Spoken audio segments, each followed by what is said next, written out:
You are my buddy until the end. More than a buddy, you're my best friend. I love you more than you will ever know.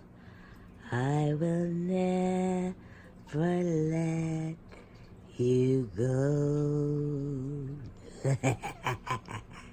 Child's Play 2019 is directed by Lars Klevsberg and stars Mark Hamill, Aubrey Plaza, Gabriel Bateman, and Brian Tyree Henry.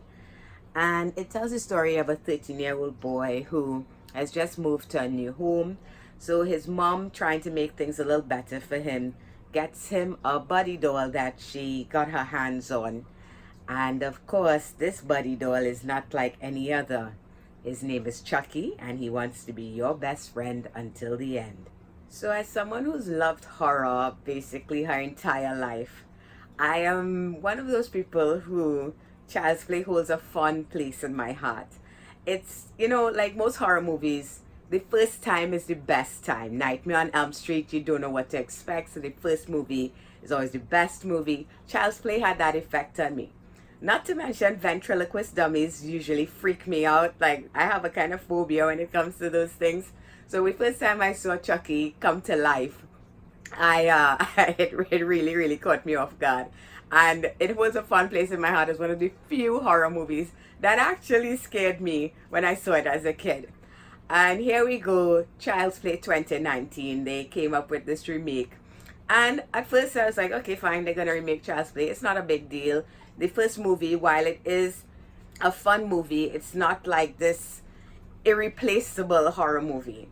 And the Child's Play franchise is still going quite strong, especially I actually enjoyed Curse of Chucky to some degree, and I really liked Cult of Chucky a lot more. So then I heard Mark Hamill was behind the voice, and I was like, okay, that's gonna be interesting. And then Bear McCreary was behind that awesome theme song.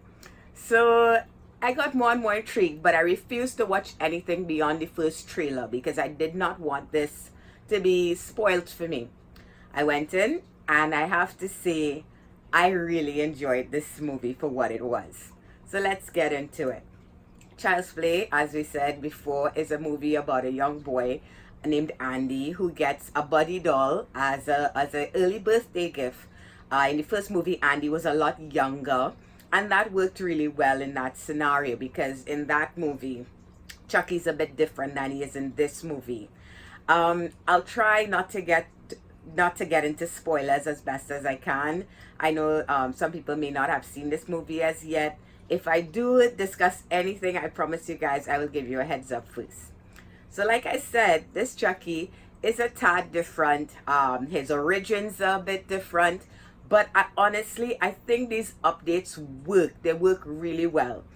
Because me personally, as a horror fan, one of the issues I've always had with storytelling when it comes to horror is people who don't stand by their own rules.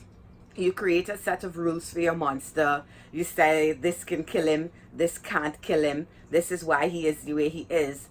And then you change those rules to suit you because you want to do a sequel. That always pissed me off.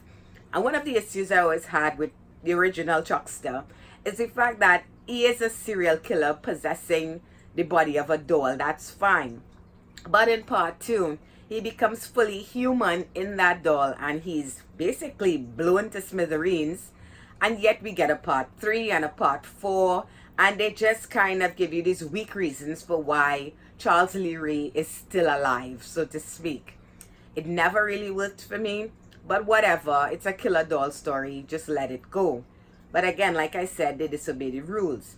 Here, because of the changes they've made to Chucky's origins, there's a believable reason why these movies can continue on.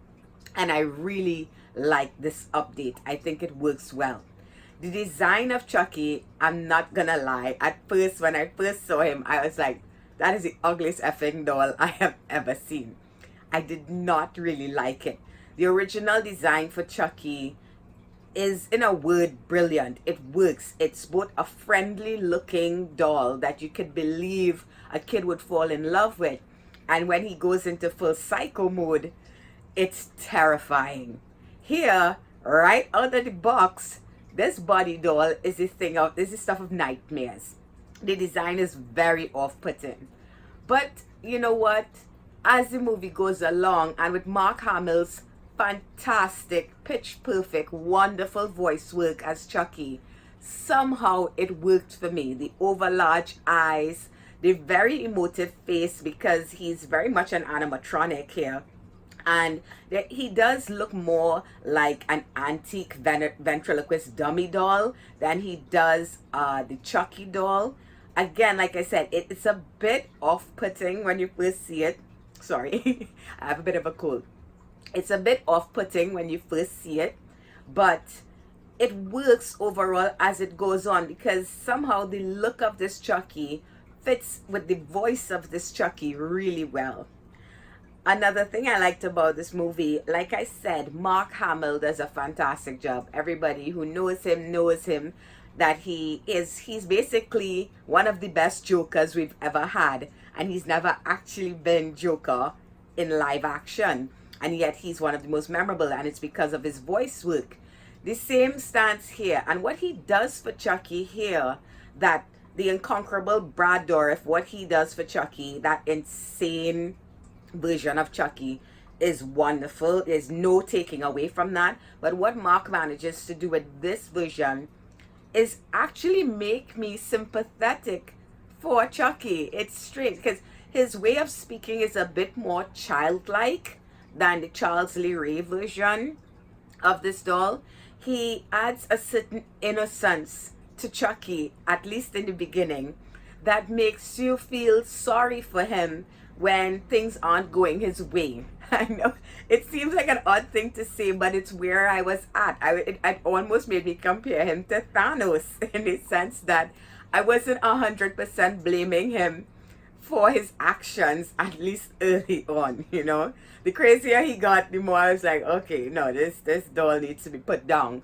But honestly, Mark Hamill does a fantastic job. And young actor Gabriel Bateman as Andy, as well as Aubrey Plaza as his mom, their relationship is very believable. I think they do a great job. They're the only characters that are really developed, and I'll get into that in my negatives. But their relationship is quite believable as a young mother and a son trying to make things work, you know. And his energy, his affection for Chucky, you know, he plays really well off of this animatronic doll. I think he does a fantastic job.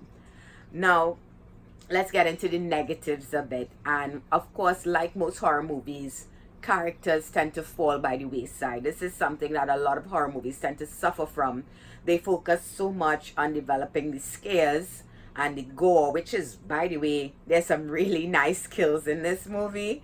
But the characterization of additional people tends to suffer. So with the exception of Andy and his mom, Karen, all the other characters, the other kids especially, they're just kids. They're routine horror movie kids that you would see more like in throwback horror movies of the 80s and 90s.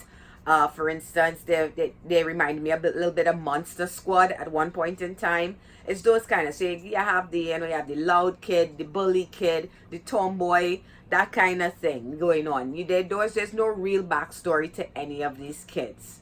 That said, other than that, there's not much of an issue I have with this movie. Story-wise, I would say it equates with the original, the first Child's Play movie. It kept me engaged. I enjoyed it. It did some stuff to definitely improve on the original story for me personally. The negatives, like I said, the characters falling by the wayside, that didn't really bother me as much because I was more invested in what was going on with Andy and the doll. They also do touch on the fact that, like the original, you're wondering, people are wondering if Andy might be responsible for what's happening. You know, I give the original points here because the original did do a better job, I think, early on of making you wonder if maybe this kid might be psychotic and it's not the doll. I think that's handled a little better there. Here, it's quite obvious. They don't really cover it up. They don't really go for any subtlety there. Overall, guys, Child's Play 2019, like Halloween 2018, I think it's a fantastic, wonderful send-up to the original. It pays homage. It never takes itself too seriously. It knows it's just a killer doll flick. It's not trying to be edgy or gritty or anything like that. There's a lot of laughs to be found here. And funny enough, there are even some heartfelt moments with the Chuckster himself. That caught me off guard. At least for me, there were those moments. And I would give this movie a solid 6 out of 10. I don't think people who love the original will hate this movie, and I think that's what's most important. I mean, Halloween itself was a continuation and not a remake, but what these two films have in common is they will revive the interest of the original films in newer audience members. And I, for one, would not mind getting more of Mark Hamill singing that wonderfully creepy song. So Child's Play 2019 gets a 6 out of 10. And that's it, guys. I apologize. I am losing my voice a bit. Once again, I'm having problems with that. But it's not going to stop me from doing what I love. And if you guys enjoyed this video and want to give it some love, please feel free to hit that like button. It's really appreciated. If you want to subscribe to my channel, you guys can click on my face right over there. And you can check out past videos, of course, right over there. Thanks for the support, guys. I really appreciate it. And if there's any Child's Play movies that are your favorites, let me know in the comments below. Tell me what order you would rank these films in. And are you looking forward to the TV series? Really curious to see where they're going with that one. Until next time, guys. Bye-bye.